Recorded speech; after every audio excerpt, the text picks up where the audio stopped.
Saudara yang dikasih dalam Tuhan, ini adalah sebuah hal yang sangat luar biasa. Di mana ada seorang yang bernama Maria Magdalena, adalah orang pertama dari seluruh murid, dari seluruh orang yang melihat kebangkitan Yesus. Dia adalah saksi pertama. Kenapa Tuhan memilih Maria Magdalena? Mungkin ini saudara sudah tahu, dia orang pertama. Tapi saudara tahu dia orang pertama juga yang Tuhan percayakan untuk apa? Sebagai utusan Injil yang berkata, pergilah kepada saudara-saudaramu. Pesan yang suci ini, pesan yang kudus ini, pesan yang luar biasa ini dipercayakan kepada seorang Maria Magdalena. Saudara, dia seorang perempuan. Kenapa tidak kepada yang lain? Saudara, tetapi dia adalah yang pertama. Alkitab mengatakan jelas, Markus 16 ayat 9.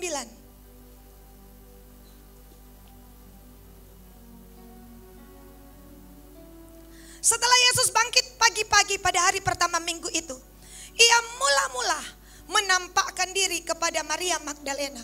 Daripadanya Yesus pernah mengusir 7 setan. Saudara, orang yang mantan, dulunya di dalam hidupnya ada 7 setan. Tapi ketika bangkit, Yesus pertama menampakkan diri kepada seorang yang bernama Maria Magdalena. Yang pertama mendapatkan tugas, pergilah katakan bangsamulah bangsaku, Allahmulah Allahku. Dan Alkitab mengatakan juga di dalam ayat 16, Maria Magdalena pergi dan berkata kepada murid-murid, aku telah melihat Tuhan. Yohanes 20 ayat 18. Yohanes 20 ayat 8. Maria Magdalena pergi dan berkata kepada murid-murid, I see the Lord. I see the Lord. Aku telah melihat Tuhan. Pesan ini pernah ada 700 tahun yang lalu kepada seorang nabi bernama Nabi Yesaya. Nabi Yesaya pun melihat Tuhan. Dan ternyata saudara itu tidak banyak berair kepada Nabi Yesaya. Tetapi saudara, pujian tadi yang mengatakan, I see the Lord, I see the Lord. Aku telah melihat Tuhan. Datang kepada seorang yang bernama Maria Magdalena. Why? Mengapa? Saya percaya saudara, gereja hari-hari ini akan mendapatkan pesan-pesan pertama. Pewahyuan-pewahyuan paling akbar. Semua yang ilahi Tuhan akan sampaikan kepada Maria Magdalena. Yaitu gambaran daripada gereja Tuhan. Gereja Tuhan akan sampai pada titik di mana I see the Lord. Ujung jubahnya memenuhi bait suci. Aku melihat Tuhan. Saudara, Alkitab mengatakan bukan dengan samar-samar, tetapi Alkitab berkata bertemu muka dengan muka. Inilah yang Paulus kejar seumur hidupnya. Paulus berkata, aku melupakan apa yang ada di belakangku. Berlari-lari kepada satu tujuan, yaitu apa? Pengenalanku akan Allah. Oh, aku telah ditangkap oleh Yesus Kristus dan kali ini aku mau menangkapnya. Inilah yang Paulus kejar lebih daripada semua pengejarannya akan dunia ini. Lebih dari semua pengejarannya yang ilahi. Paulus merasa, saudara, hari-hari pada hidup Paulus tanpa berarti, tanpa ada pengenalan yang lebih dalam akan Tuhan. Saya yakin ketika firman ini dirilis, saya dan saudara akan dibawa oleh Tuhan masuk dalam pengenalan yang lebih dalam. Amin. Bilang kiri kanan saudara, lebih dalam. Amin saudara. Ini berbahaya jika kita hanya di kulit. Ini berbahaya jika saudara Yosua mengenal Musa lebih dalam. Itu sebabnya Yosua tidak pernah curiga kepada Musa. Tetapi ada 250 orang kenamaan. Orang-orang pilihan. Korah, Datan dan Abiram. Bahkan, Miriam. Dia curiga dengan Musa. Dan bermaksud saudara, mengapa hanya engkau yang dipakai. Tetapi Yosua kenapa? Pengenalan. Yosua tahu hati Musa. Yosua tahu bahwa Musa memiliki hati yang tulus. Tetapi yang lain hanya mengenal Musa dari jauh. Kira-kira jika saya dan saudara hanya mengenal Tuhan dari jauh, maka saudara, kita kadang-kala akan curiga jika sesuatu yang buruk terjadi dalam hidup kita. Kita merasa bahwa Tuhan tidak peduli, Tuhan tidak tolong, Tuhan tidak care dengan aku. Kenapa? Pengenalan.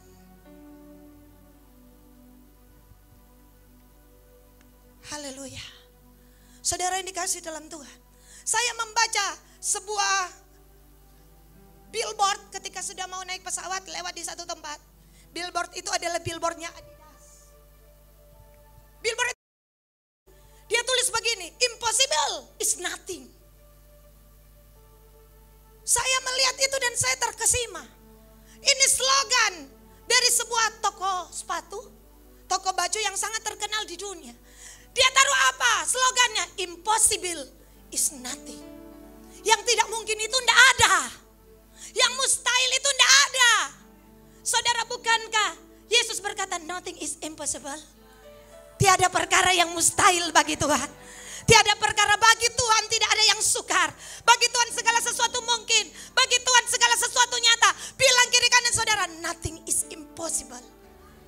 Impossible is nothing. Tidak ada itu mustahil. Amin. Tidak ada, kalau bersama Tuhan kita akan lakukan perkara yang besar. Tidak ada.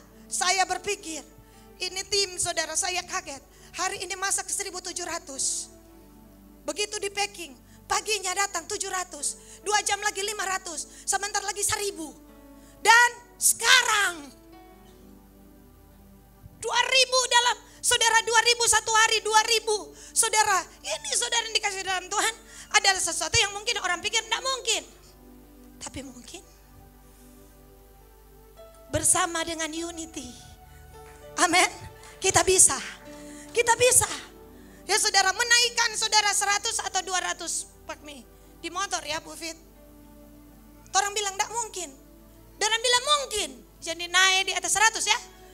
Tambah aqua lagi. Saudara, ya sampai bisa.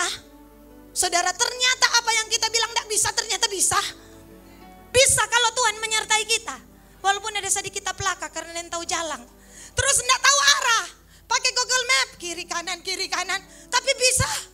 Tim mengerjakannya dengan banyak orang, saudara, berdalih.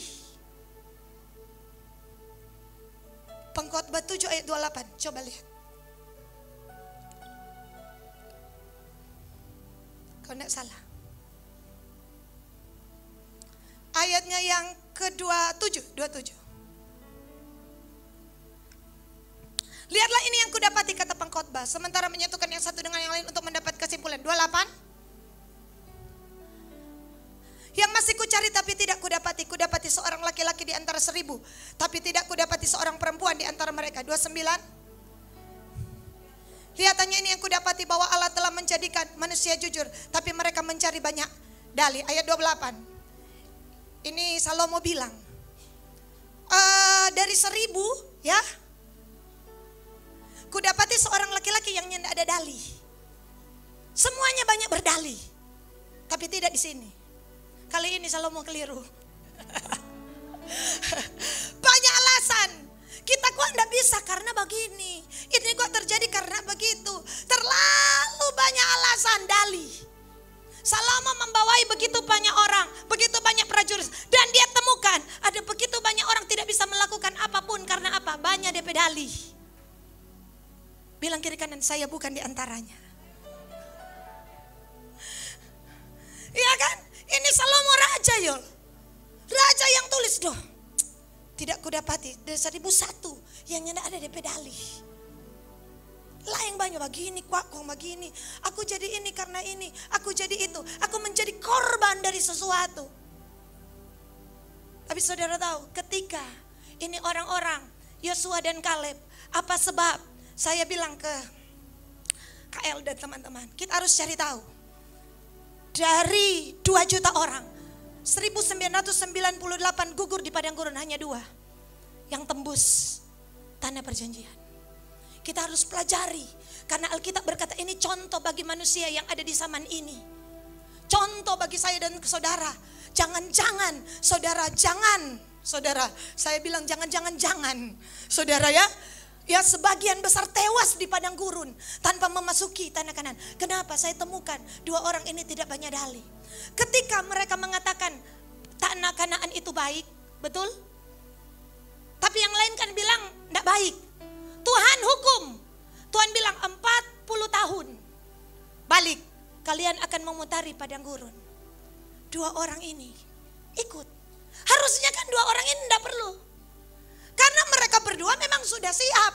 Mereka katakan yang di sana memang raksasa, tetapi Tuhan kita besar. Berarti dong.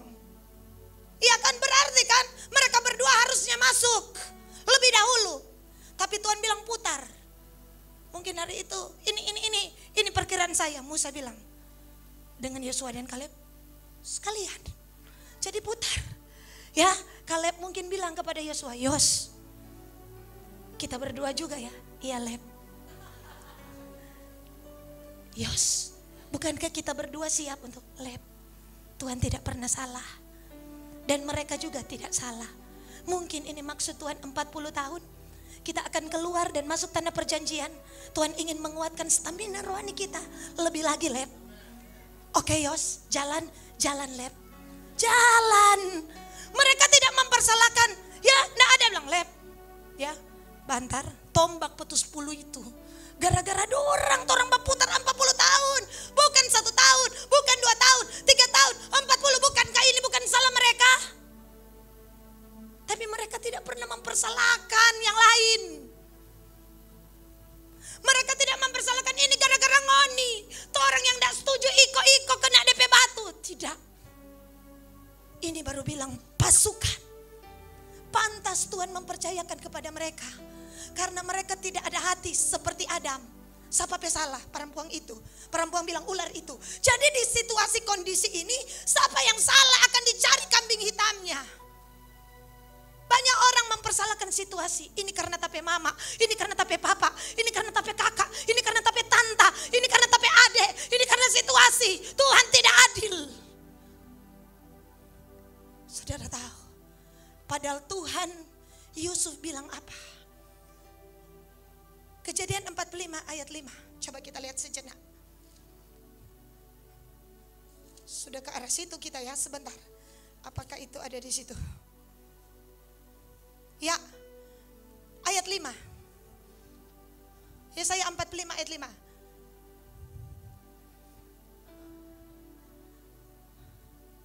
Sorry. Kejadian 45 ayat 5. Tapi sekarang, ini Yusuf sudah bertemu. Ayat 44 dulu. Lalu kata Yusuf, ayat 4 dulu. Kejadian 45 ayat 4. Lalu kata Yusuf kepada saudara-saudaranya, marilah dekat-dekat. Maka mendekatlah mereka, katanya lagi, akulah Yusuf, saudaramu yang kamu jual ke Mesir. Kira-kira saudara-saudara ciri jantung enggak? Ciri jantung. Karena yang di depan mereka adalah orang yang mereka jual. Yang menderita 13 tahun gara-gara mereka. 13 tahun loh saudara. Bukan 1 tahun, bukan 2 tahun. 13 tahun. Yang mereka omongkan dusta bahwa dia sudah mati dengan menaruh darah kambing di atas jubahnya. Dan tiba-tiba orang itu ada di depan mereka dan berkata, akulah dia seorang penguasa. Kira-kira ciri jantung saudara. Semua baku kore Ben, habis orang Ben. Bukan nih Ben, Ruben. Nih Ben lagi di pulau sebelah sedang melayani. Pak Gembala lagi berada di Jakarta. Dengan Pak Angki ya, sedang mengurus sesuatu. Saudara ya, jadi ketika akulah Yusuf, saudaramu yang kamu jual ke Mesir. Saudara bayangkan, coba bayangkan. Saudara bayangkan saja, jadi Yusuf atau jadi saudara-saudaranya. Silakan membayangkan. Ya kan, Naftali mungkin bilang mati ini. Yehuda menangisnya nak mau balik ini pak kita pedua anak ini. Aduh Tuhan.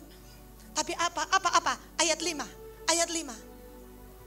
Tapi sekarang Yusuf bilang pada saudara-saudara, jangan bersusah hati. Jangan menyesali diri. Berani dapat apa kita bilang ini boleh menyesal yang bersusah hati. Tapi dia bilang apa? Jangan menyesal. Jangan bersusah hati. Karena kamu memang udah jual ketuk pak kita no. Ya. 10 keping lebih murah dari Tuhan Yesus. 20 keping. Karena kamu sebab untuk memelihara kehidupanlah Allah menyuruh aku mendahului kamu. Ayat 6. Karena telah 2 tahun ada kelaparan dalam negeri ini, selama 5 tahun lagi tidak akan membajak atau menuai. 7. Maka Allah telah menyuruh aku mendoakan kamu untuk menjamin kelanjutan keturunanmu di bumi ini dan untuk memelihara hidupmu sehingga sebagian besar daripadamu tertolong. Ya. Makanya Alkitab berkata bahwa ayat 8. Jadi bukanlah kamu yang menyuruh aku ke sini, tapi Allah. Dialah yang telah menempatkan aku sebagai bapa bagi Firaun dan tuan atas seluruh istananya dan sebagai kuasa atas seluruh tanah Mesir. Ini pikiran Kristus. Dia bilang bukan ngoni Allah. Lewat keadaan itulah Allah putar itu. Semuanya itu rekayasa ilahi. Semua yang buruk dalam hidupku adalah cara Allah untuk membentuk aku dan menempatkan aku sebagai penguasa. Jangan salahkan keadaan.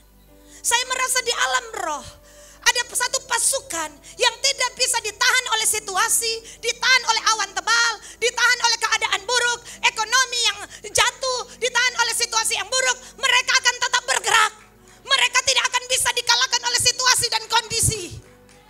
Sekalipun situasinya tidak baik, sekalipun orang tua mereka, ya keluarga mereka, ya saudara berada dalam kondisi yang tidak baik, mereka tidak akan bisa dikalahkan. Inilah pasukan yang akan bergerak di akhir zaman. Saya berdoa. Saya bilang saya tidak pernah menyesal. Saya pindah sekolah 5 kali SMP cuma dari kelas 1 ke kelas 2. Saya tidak pernah menyesal. Saya berada dalam keluarga yang hari itu saudara miskin dan harus menjual saudara ya tempe, tahu, membersihkan WC. Saya tidak pernah menyesal. Karena saya tahu selama ada Allah, Allah akan bertanggung jawab dalam segala sesuatu. Saya tidak pernah menyesal. Bahkan saya tidak pernah menyesal. Justru saya bangga karena saya punya Tuhan yang membuktikan dari titik nadir seseorang, titik terendah seseorang, Allah akan pakai untuk menempatkan dia di satu destiny ilahi. Saya tidak pernah menyesal. Saya bilang di doa malam, saya tidak pernah menyesal tidak menjadi anak Sultan Bolkiah. Yang bahkan sepatunya terbuat dari emas murni. Karena kalau saya jadi anak Sultan Bolkiah, mungkin saya tidak pernah mengenal Kristus. Saya anak seorang Trace Winokan. Dan saya mengenal Allah. Itu lebih mulia dari apapun yang ada dalam dunia ini. Saudara, seorang yang bernama Yusuf tidak mempersalahkan keadaannya. Itulah sebabnya dia menjadi penguasa. Tidak mempersalahkan saudara-saudaranya yang menjual dia. Makanya ketika mereka minta ampun sekali lagi. Dalam Kejadian 50 ayat 19.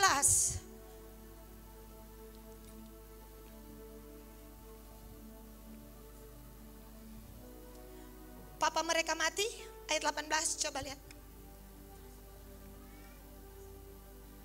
Juga saudara-saudaranya datang sendiri dan sujud di depannya serta berkata, kami datang untuk menjadi budakmu. Kemudian ayatnya yang berikut, maju. Tapi Yusuf berkata kepada mereka, janganlah takut sebab aku ini kah pengganti Allah. Ayat 20. Memang kamu telah mereka-reka yang jahat terhadap aku. Tapi Allah telah mereka-rekannya untuk kebaikan. Dengan maksud melakukan seperti yang terjadi sekarang ini. Yaitu memelihara hidup satu bangsa yang besar. Coba ayat 17. Beginilah harus kamu katakan. 16 dulu. Ini apa sebab? Ini apa sebab? Sebab itu mereka menyuruh menyampaikan pesan ini pada Yusuf. Sebelum ayahmu mati ia telah berpesan. Ayat 17.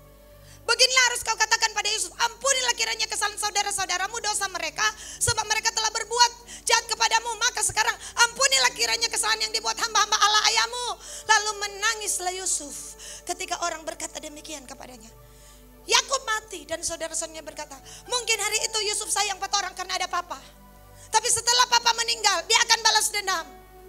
Yusuf menangis. Mereka 2 kali minta ampun, tambah Yusuf menangis. Kalau orang bilang apa?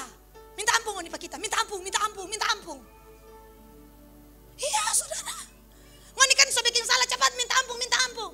Tetapi Yusuf ketika mereka minta ampun, Yusuf bilang sudah kita so ampuni. Ngoni memang ada reka-reka yang jahat. Tapi itu adalah cara Allah. Allah sanggup kok memutar yang jahat mendatangkan kebaikan. Allah sanggup membuat apa yang tidak mungkin menjadi mungkin. Adakah situasi yang buruk terjadi dalam hidupmu? Jangan-jangan itu cara Allah untuk memperlihatkan kepadamu bahwa apa yang tidak mungkin bisa menjadi mungkin. Jangan-jangan itu yang namanya rekayasa ilahi. Sejauh mana kita merespon. Ketika persembahan Kain tidak diterima, dia bunuh Habel. Kenapa? Ini salah Habel. Banyak orang tidak bisa maju karena selalu mempersalahkan situasi dan kondisi. Pasukan Tuhan, saya mau katakan, situasi boleh tidak adil, kondisi boleh tidak adil, tapi mungkinkah itu cara Allah untuk membuat aku dan engkau sampai pada ditempatkan Tuhan untuk memelihara bangsa yang besar? Itulah yang namanya perjalanan ilahi, perjalanan iman dan perjalanan kasih.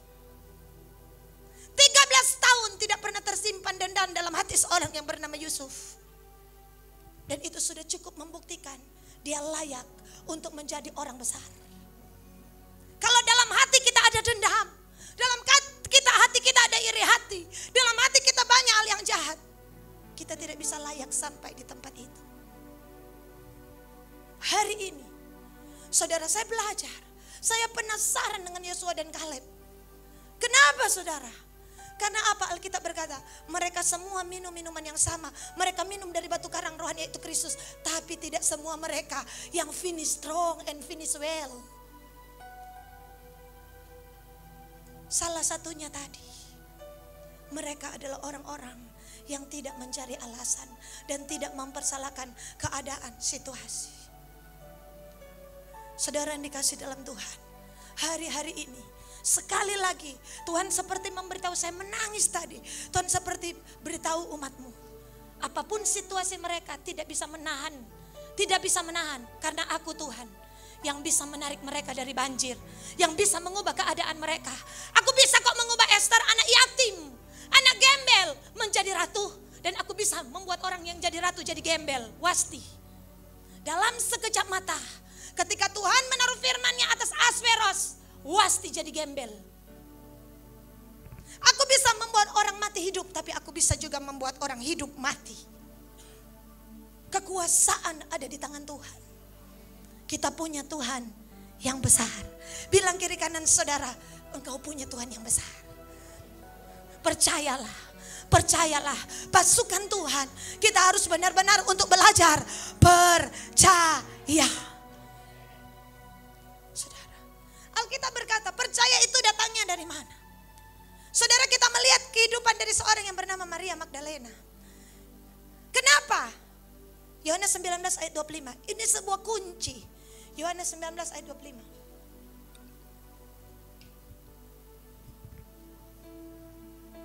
Dan dekat salib Yesus berdiri ibunya.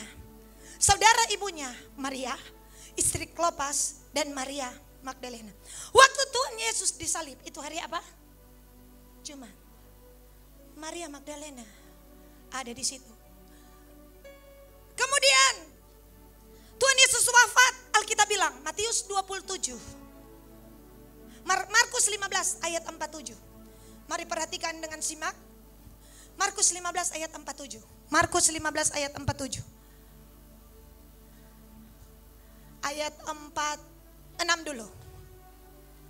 Yusuf pun membeli kain lenan, kemudian ia menurunkan mayat Yesus dari salib, mengapaninya dengan kain lenan, lalu ia membaringkan dia dalam kubur yang digali di dalam bukit batu. Kemudian digulingkannya sebuah batu ke pintu kubur itu. Ayatnya yang ke-47.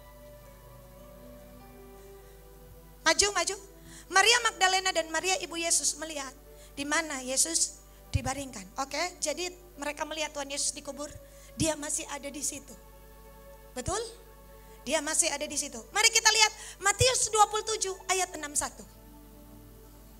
Mana yang lain? So pulang. Mana Yohanes, mana Petrus, mana murid-murid lain? Takut.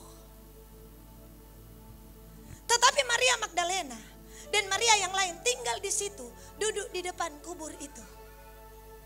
Yang lain pulang, mereka berdua masih ada di situ. Mari kita lihat hari Sabtu, ini hari Jumat, Sabat. Jadi semuanya harus pulang. Tapi bilang, mereka tinggal di situ, duduk di depan kubur itu. Mari kita lihat di dalam Markus 16 ayat 1.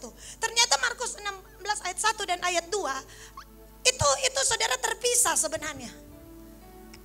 Setelah lewat hari Sabat, Maria Magdalena dan Maria ibu Yakobus serta Salome membeli rempah-rempah. Rempah-rempah ya, mur, minyak yang harum, bukan rempah-rempah. Ya saudara, rempah-rempah. Untuk apa saudara ya? Supaya mayat itu harum. Untuk pergi ke kubur, untuk ini persiapan untuk ke kubur. Mari kita lihat terjemahan firman Allah yang hidup, supaya saudara tahu setelah lewat hari Sabat. Coba, ya silakan baca Ibu Lisa.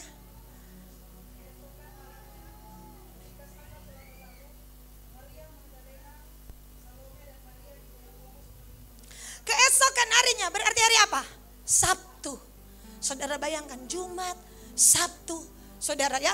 Kemudian Alkitab mengatakan sebuah kunci di dalam Yohanes 20 ayat 1. Yohanes 20 ayat 1. Yohanes 20 ayat 1. Tolong slide.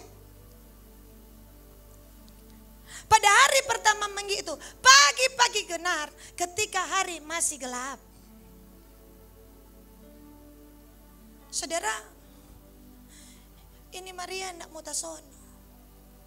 Jumat dia tunggu di salib. Dia tunggui sampai mayat Tuhan Yesus itu masuk di kubur. Masuk di kubur, yang lain pulang, dia juga tidak pulang-pulang. Hari Sabtu pikirannya kemana-mana, dia tidak sabar untuk menunggu Minggu. Sabtu dia pergi membeli rempah-rempah. Minggu pagi, kalau yang lain muncul nanti matahari terbit, dia ulangi lagi perjalanan itu. Itu terdapat di dalam Markus 16 ayat 2. Mari kita lihat. Nah ini ketika Sabat. Markus 16 ayat 2. Markus 16 ayat 2. Setelah matahari terbit, pergilah mereka ke kubur. Yang lain nanti matahari terbit. Jadi orang yang pertama pada hari masih gelap siapa? Maria Magdalena.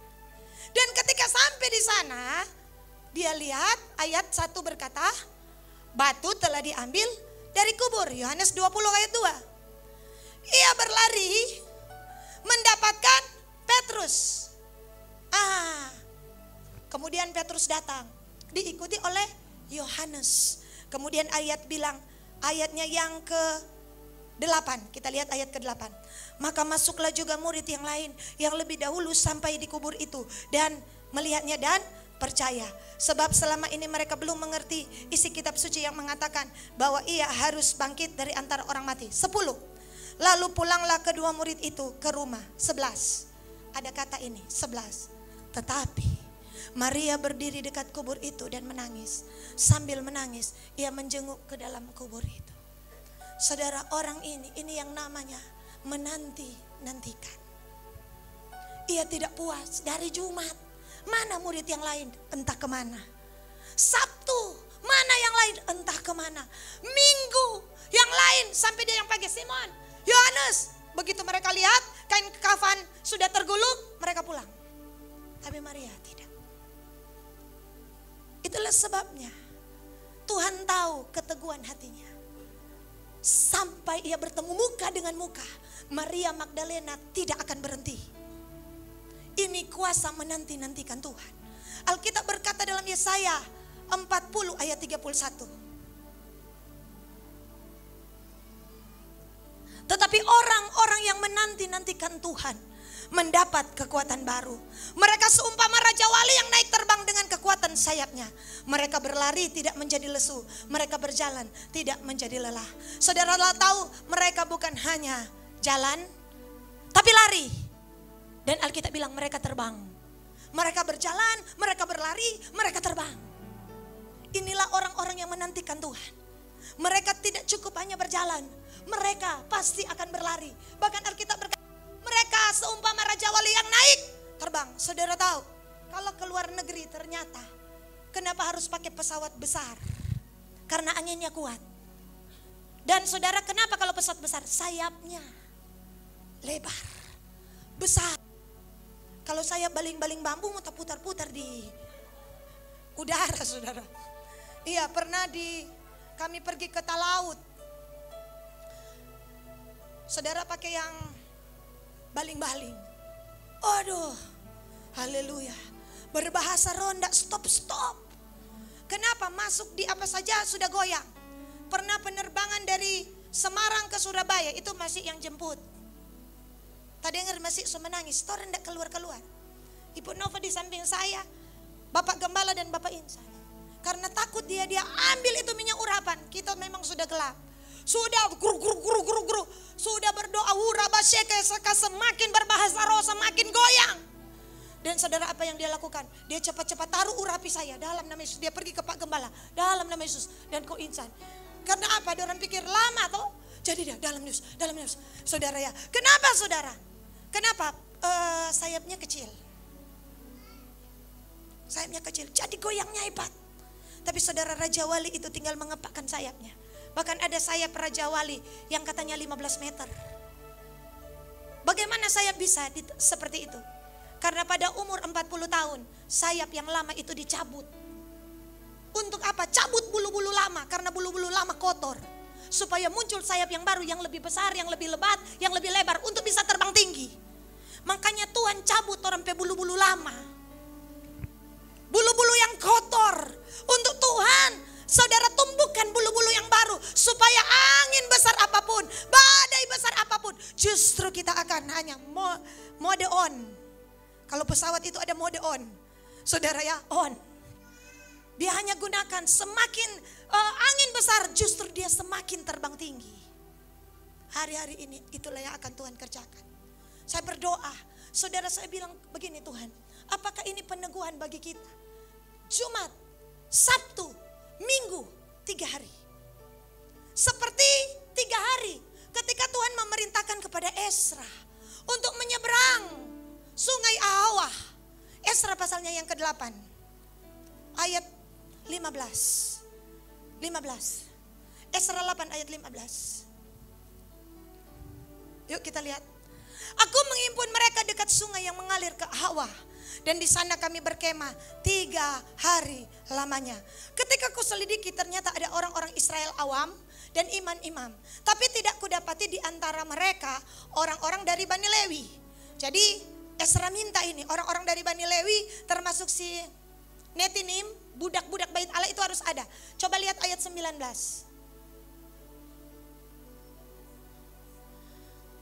Ayat 20. Dan daripada budak bait Allah yang diberikan Daud, para pembesar untuk membantu pekerjaan orang Lewi, 220 orang yang masing-masing ditunjuk dengan disebut namanya. 21. Apa yang mereka lakukan 3 hari? Kemudian di sana, yuk baca sama-sama. Kemudian di sana di tepi sungai Ahwa itu, aku memanggulkan puasa supaya kami merendahkan diri di hadapan Allah kami dan memohon kepadanya jalan yang aman bagi kami, bagi anak-anak kami dan segala harta benda kami. Nantikan Kamis, Jumat, Sabtu kita berpuasa. Minggu ini saudara, Alkitab saudara memberikan. Saya ketika tadi di gereja, Tuhan memberikan firman ini. Sementara penyembahan Sungai Ahwa. Ya, saya kira Ahwe. Ini Ahwa. Oh, Esra. Dan 3 hari ternyata. 3 hari. Nah, bukankah engkau ingin jalan yang aman di bulan depan? Bukankah saudara ingin jalan yang aman di bulan Mei, Juni, Juli, Agustus, September, Oktober bagimu? Bagi anak-anakmu, bagi Kingdom Vision, dan bagi seluruh harta bendamu. Amin. Aduh, cuma satu yang amin. Yang katakan amin lebih keras. Amin. Mari kita melakukan yang di atas. Aku memaklumkan puasa supaya kami merendahkan diri di hadapan Allah. Dan Tuhan yang jamin ini, ketika Tuhan melepaskan firman-Nya, saya tahu Tuhan sedang berperkara. Tuhan akan memberikan jalan yang aman. Perjalanan kita adalah perjalanan ilahi. Banyak musuh, banyak penjahat. Esra bilang banyak musuh, banyak penjahat, banyak perampok. Tapi kalau tangan Tuhan Allah kami ada bersama-sama dengan kami, Dia akan memberikan jalan yang aman. Mengutus malaikatnya ketika kita mulai merendahkan diri dalam doa dan puasa. Perjalanan ke Siau bukan perjalanan mudah. Tapi mari kita dukung dalam doa dan puasa. Berpuasalah. Saudara, saya tidak pernah berani untuk membawa Kingdom Vision ke depan tanpa duduk merendahkan diri di hadapan Allah. Saya tidak pernah berani. Itulah sebabnya ini bukan rutinitas. Tapi kita minta firman. Ya Bapa, berikanlah firman-Mu. Dan Tuhan memberikan firman ini. Nah, Ahawa.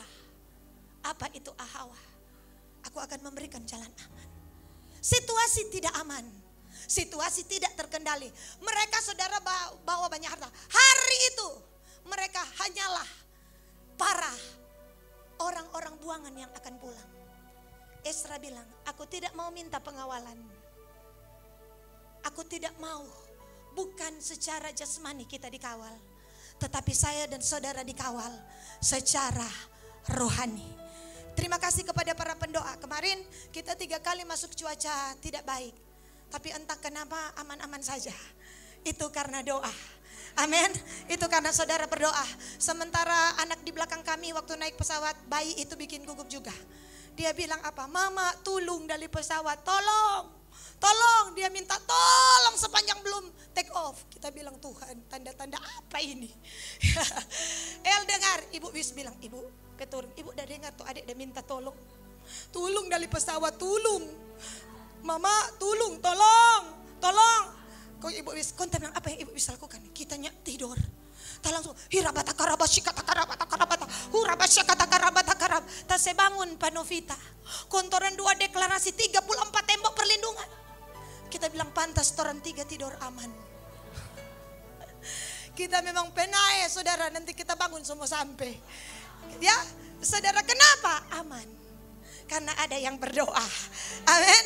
Ada malaikat Tuhan yang menjaga kita. Saudara, pesawatnya Pak Angki 5 kali sebelum mendarat. Tidak bisa mendarat. 5 kali putar sana, putar sini, putar sana, putar sini. Tapi Tuhan memberikan jalan yang aman. Kenapa?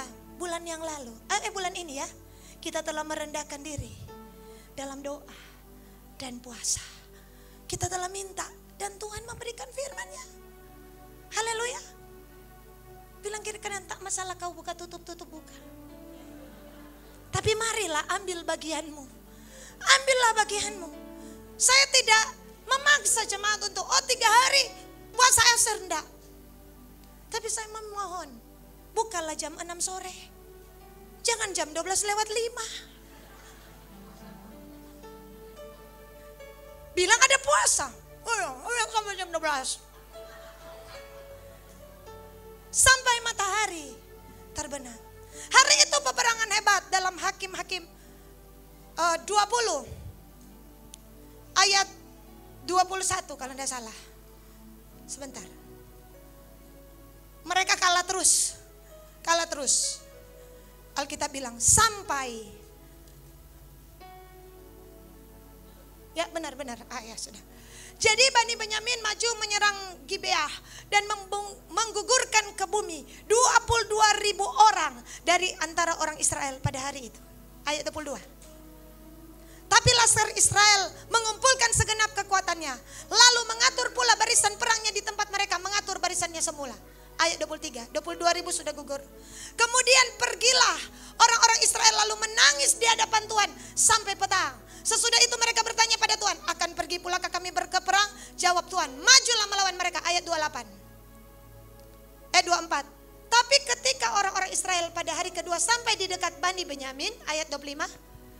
Maka pada hari kedua itu majulah suku Benyamin dari Gibeah menyerbu mereka dan digugurkannya pula ke bumi 18.000 di antara orang Israel. Semuanya orang yang bersenjatakan pedang. Tuhan bilang maju, tapi kalah. Ada pesan apa? Karena hari itu Benyamin, saudara ingat, itu orang Lewi punya gundik. Lalu dia mutilasi. Dia potong, itu mutilasi pertama yang dicatat oleh Alkitab, ngeri sekali. Satu dosa dilakukan oleh Bani Benyamin. Kenapa? Karena orang-orang di Gibeah memperkosa. Gundik daripada saudara ini dosa. Dosa di dalam gereja. Bayangkan orang Lewi baru memperkosa, dosa perzinahan, dosa percabulan, membuat terjadi peperangan, kekacauan. Kalau di gereja ada ketidakkudusan, ada hal-hal yang najis, ada hal-hal yang jahat, itu akan membawa kekacauan dan membuat yang lain gugur. Itulah sebabnya berhati-hatilah. Alkitab bilang apa? Semuanya orang bersenjatakan pedang. Ayat 26. Maju. Kemudian pergilah semua orang Israel, yakni seluruh bangsa itu sampai di Betel. Di sana mereka tinggal menangis. Bukankah tadi mereka telah menangis di hadapan Tuhan? Dan Alkitab bilang apa? Berpuasa sampai senja pada hari itu. Nah, ayatnya. Bilang kiri kanan, berpuasa sampai senja. Senja itu jam berapa? Jam 6. Amin. Dan mempersembahkan korban bakaran, korban keselamatan di hadapan Tuhan. Mari kita lihat ayat 27 apa yang terjadi. Dan orang Israel bertanya pada Tuhan. Pada waktu itu ada di sana tabut perjanjian Allah. 28. Dan Fineas bin Eleazar bin Harun menjadi imam Allah. Kata mereka, haruskah kami maju sekali lagi berperang melawan Bani Benyamin, saudara kami itu, atau haruskah kami hentikan itu? Jawab Tuhan, majulah. Sebab besok aku akan menyerahkan mereka ke dalam tanganmu. So gugur ini sudah 22.000. Maju, 29 kah? Lalu orang Israel menempatkan penghadang di sekeliling Gibeah. 30. Pada hari ketiga, hari keberapa? Hari keberapa? Ketiga. Kita puasa berapa hari? 3 hari. Pada hari ketiga, orang Israel melawan Bani Benyamin dan mengatur barisannya melawan Gibeah seperti yang sudah-sudah. Maju, 31. Maka majulah Bani Benyamin menyerbu laskar. Mereka terpancing ke kota. Dan seperti yang sudah-sudah mereka mulai menyerang laskar itu pada kedua jalan raya, yang satu menuju Betel, yang lain ke Gemele Padang, sehingga terbunuh beberapa orang, kira-kira 30 orang di antara orang Israel. 32. Maka kata Benyamin, orang-orang ini telah terpukul kalah, tapi orang-orang Israel telah bermufakat. Marilah kita lari dan memancing mereka dari kota ke jalan raya. 33. Maju. Jadi orang Israel bangkit dari tempatnya dan mengatur barisannya di Baal Tamar. Pindah ayat 34. Sampai di depan Gibeah sebanyak 10 orang pilihan dari seluruh Israel. Pertempuran itu dahsyat, tapi Bani Benyamin tidak tahu bahwa malapetaka datang menimpa mereka. 35.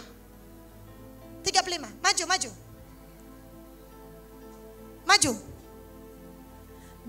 Tuhan membuat suku Benyamin terpukul kalah oleh orang Israel. Dan pada hari itu orang Israel memusnahkan dari antara suku Benyamin 25.100 orang. Semuanya orang yang bersenjatakan pedang. Perang. Tapi saudara, puasa. Ini bagiannya. Apa yang tidak bisa, yang tadi yang harus dikalahkan oleh Israel. Bani Benyamin memiliki spirit percabulan. Adakah hari-hari ini kita bergumul, saudara-saudara kita, keluarga kita ada spirit persinahan, spirit percabulan? Itu tidak dapat dikalahkan. Hanya satu jenis ini hanya dapat dikalahkan dengan doa dan puasa. Alkitab mengatakan hari ini Tuhan memberikan firman-Nya bagi kita. Saudara, mari kita doa, mari kita berpuasa, mari kita merendahkan diri. Ada sebuah yang namanya golden time. Ada waktu emas yang harus saya dan saudara tangkap. Waktu tidak bisa datang kedua kali. Ada yang namanya waktu kairos. Ketika air di bait Allah itu bergoyang, siapa yang tidak masuk tidak akan mengalami mujizat. Kita berpuasa kali ini bukan seperti puasa pada bulan yang lalu. Kali ini lain lagi. Saya merasa kali ini lain lagi. Tuhan akan membawa saya dan saudara dalam waktu-waktu yang namanya golden time. Waktu I see the Lord.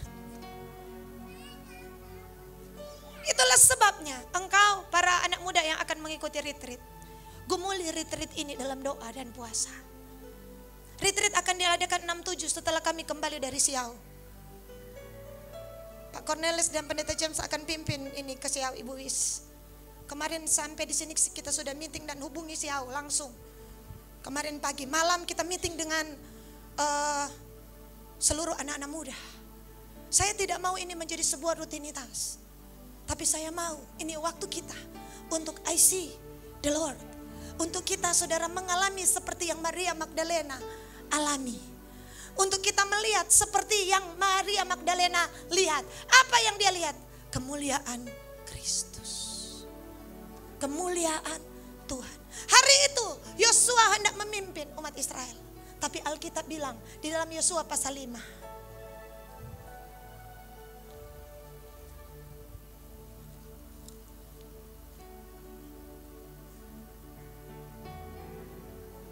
Ayatnya yang ketiga. Yosua 3. Ayatnya yang pertama, kedua, dan keempat. Yuk kita baca, semuanya baca. Yosua bangun pagi-pagi. Lalu ia dan semua orang Israel berangkat dari Sitim. Sampai mereka ke sungai Yordan, bermalamlah mereka di sana sebelum menyeberang. Ayat 2. Setelah lewat 3 hari, saudara lihat, para pengatur pasukan menjalani seluruh perkemahan. Ayat 3. Dan memberi perintah kepada bangsa itu, katanya, segera sesudah kamu melihat tabut perjanjian Tuhan Allahmu yang diangkat para imam, yang memang suku Lewi, maka kamu harus juga berangkat dari tempatmu dan mengikutinya. Ayat 4. Hanya antara kamu dan tabut itu harus ada jarak kira-kira 2000 hasta panjangnya. Janganlah mendekatinya. Maksudnya supaya kamu mengetahui jalan yang harus kamu tempuh. Sebab jalan itu belum pernah kamu lalui dahulu. Bulan Mei belum kita tapaki. Bulan Juni kita tidak tahu. Bulan Juli masih sebuah misteri. Jalan ke depan belum pernah kita tempuh. Tetapi Tuhan yang kita sembah sudah menempuh setiap jalan. Dia berkata, akulah jalan, kebenaran dan kehidupan. Akulah jalan keselamatan, jalan kasih karunia. Aku. Tuhan bergaul kalib dengan orang yang takut akan dia dan memberitahukan jalannya. Ingat, sehebat-hebatnya kita, jalan di depan belum pernah kita lalui. Alkitab bilang ayat 2, perhatikan. Tadi jalan aman setelah lewat 3 hari. Yosua melihat Yordan. Para orang Israel melihat Yordan. Saudara membayangkan. Coba saudara bayangkan, saudara. Saudara bayangkan berbuih dan mau menyeberang. Yang lain pikir apakah pakai perahu, pakai kapal, atau pakai perahu sema-sema, atau pakai apa ini mau menyeberang. Karena Alkitab bilang, Yosua 1 ayat 2, siapa-siapa yang mau diseberangkan. Yosua 1 ayat 2. Seberangilah sungai Yordan ini, engkau dan seluruh bangsa ini. Semua, laki-laki, perempuan, tua, muda, domba-domba, kambing-kambing, anak-anak. 2 juta orang bawa menyeberang. Bagaimana kalau yang satu tergelincir? Arus bawah. Bagaimana kalau yang lain? Saudara, aturnya berapa barisan? Siapa yang ada di depan? Saya pikir Yosua ini, saudara, melihat sungai Yordan dengan segitu banyak pertanyaan. Ini bukan menyeberang cuma kuala. Yordan berubah menjadi 1000 meter lebarnya.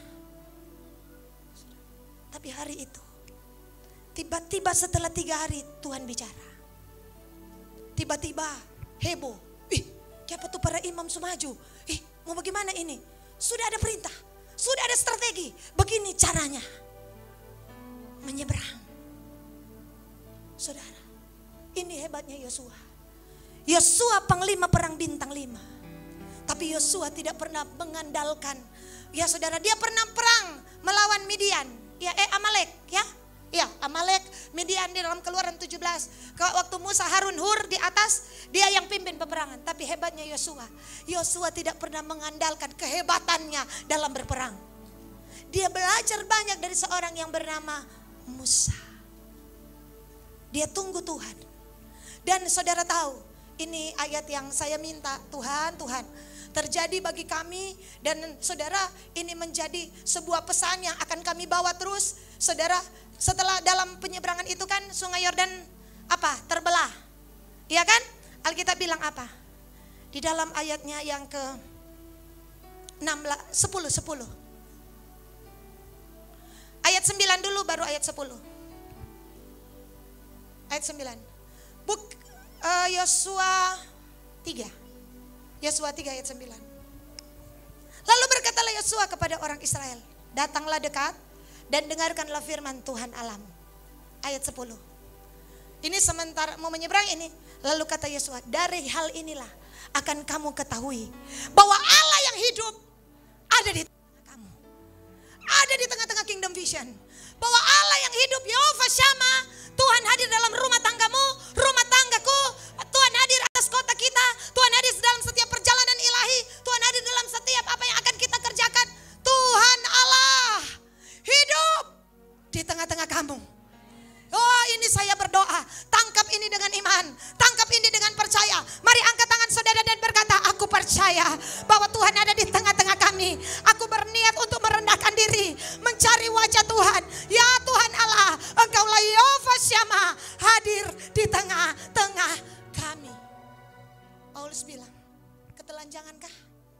Mara bahayakah?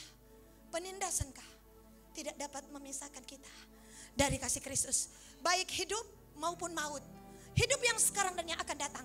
Baik malaikat yang ada di atas bumi, di tengah bumi, di bawah bumi. Baik penguasa, baik kerajaan. Semuanya tidak bisa memisahkan kita dari kasih Kristus. Karena Kristus, rahasia itu ada di tengah-tengah kamu. Kuncinya, impossible is nothing, is Jesus in me, in you. Jesus ada di tengah-tengah kita. Bagaimana caranya? Saudara, Tuhan memberikan sebuah firman Yeremia 50 ayat 5. Yeremia 50 ayat 5.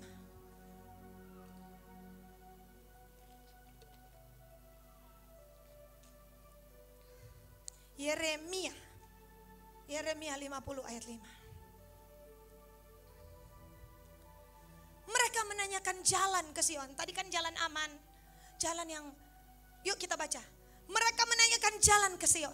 Kesanalah mereka terarah. Marilah kita menggabungkan diri kepada Tuhan. Bergabung dalam satu perjanjian kekal yang tidak dapat dilupakan.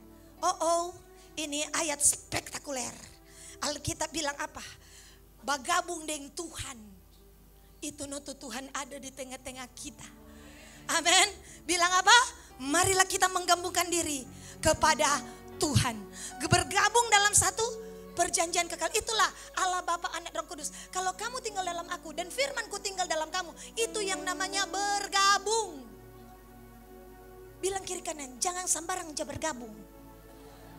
Apalagi mau bergabung dengan iblis, bergabung dengan teman yang membawa dalam dosa. Saudara, mari bergabung dengan Tuhan. Amin. Stop tuh panggil bergabung. Iya kan? Bergabung dengan sosialita. Ada yang bergabung saudara dengan hal-hal yang saya bilang aneh. Di zaman ini memang masa yang sukar. Manusia akan mencintai dirinya dan menjadi hamba uang. Hari-hari ini manusia tidak lagi mengenal bahwa hari-hari ini Tuhan sedang berperkara. Alkitab bilang ayat 4. Kemarin di Serafim dahsyat juga ya. Jadi kita mengerjakan saudara banyak perkara, banyak hal. Pada waktu itu dan pada masa itu, demikianlah firman Tuhan, orang Israel akan datang bersama-sama dengan orang Yehuda. Mereka akan berjalan sambil menangis dan mencari Tuhan Allah mereka. Nah, baru terjadi itu ayat 5. Bagaimana tuh bergabung? Mereka akan berjalan. Mereka menanyakan jalan ke Sion. Marilah kita menggabungkan diri kepada Tuhan. Bagaimana caranya? Ayat 4. Mereka berjalan sambil menangis dan mencari Tuhan Allah mereka. Saudara, momen 3 hari jangan saudara lupakan. Saya berharap jemaat kita akan buka dari Jumat pagi. Kamis ya Belisa? Kamis pagi.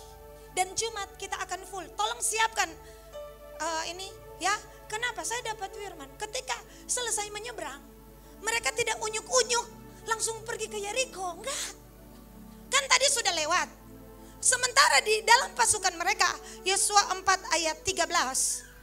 Yosua 4 ayat 13. Kira-kira 40.000 orang yang siap untuk berperang menyeberang di hadapan Tuhan ke dataran Yeriko untuk berperang. Saudara, jadi 2 juta orang DP pasukan ada berapa? 40.000. Yang lain anak-anak, lansia. Makanya di sini ada ketua lansia. Mereka menyeberang juga. Jangan kita tinggalkan lansia di seberang sana. Itu tidak Alkitabiah. Saudara, karena Alkitab bilang semua harus, atau anak-anak kita. Amin. Jangan tinggalkan di padang gurun. Ini waktunya musim yang baru. Kita berpindah ke tanah Kanaan. Kita berpindah dalam perjanjian kekal, menggabungkan diri bersama dengan Tuhan. Sudah ada batas sungai Yordan. Kita tinggalkan persungutan manusiawi karena ada batas. Tuhan akan mulai memisahkan mana yang manusiawi, mana yang ilahi. Mana yang ingin bergabung dengan setan, mana yang ingin bergabung dengan Tuhan. Mana yang bersungut-sungut, mana yang mengucap syukur. Akan ada batasnya yang namanya sungai Yordan. Ini waktunya move on. Ini waktunya musim yang baru. Kairos Tuhan. Ini masanya bagi engkau bilang, it is golden time. Pada hari ini, jika engkau mendengarkan suara Tuhan, Jangan keraskan hatimu. Karena hari ini hari perkenanan. Hari ini hari penyelamatan. Hari ini di mana Ester maju di hari ketiga. Dan tongkat perkenanan dilepaskan. Dan satu bangsa mengalami pemulihan. Ada batasnya. Sungai Yordan. Tuhan akan mulai bergerak dan menarik garis tegas. Siapa yang engkau pilih, pilihlah. Yang mau pilih pedang, yang mau pilih hidup jauh dari Tuhan, silakan tinggal. Tapi yang lain mau berpindah, move. Jalan, jalan, jalan. Ini waktunya.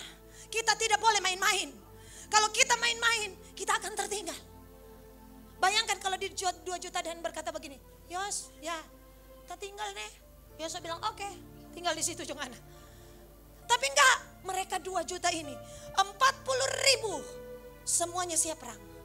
Tapi Yosua bilang, tunggu, wait, apalagi Yos, sunat. Dapat sunat di Gilgal, pas perayaan Paskah. Paskah 40 tahun yang lalu, mereka keluar dari tanah Mesir. Ingat, di pintu-pintu gerbang dioleskan darah oleh Musa. Dan mereka keluar 40 tahun kemudian mereka masuk di tanah Kanaan. Meterainya adalah Paskah. Di Paskah ini adalah waktu kita. Adalah waktumu untuk berpindah. Adalah waktumu. Oh saudara, ini Kairos. Dan saudara tahu, setelah sunat Yosua melayangkan pandangnya. Ini 40.000, ini sosial maju. Panglima, maju Jo. Tenang, tenang, kita tunggu arahan. Dia melayangkan pandangnya, tiba-tiba Yosua pasal 5 ayat 13. Ketika Yosua dekat Yeriko, ia melayangkan pandangnya. Dilihatnya seorang laki-laki berdiri di depannya dengan pedang terhunus di tangannya. Yosua mendekatinya dan bertanya kepadanya, kawankah engkau atau lawan? Lanjut. Jawabnya, tapi akulah panglima bala tentara Tuhan. Sekarang I am here.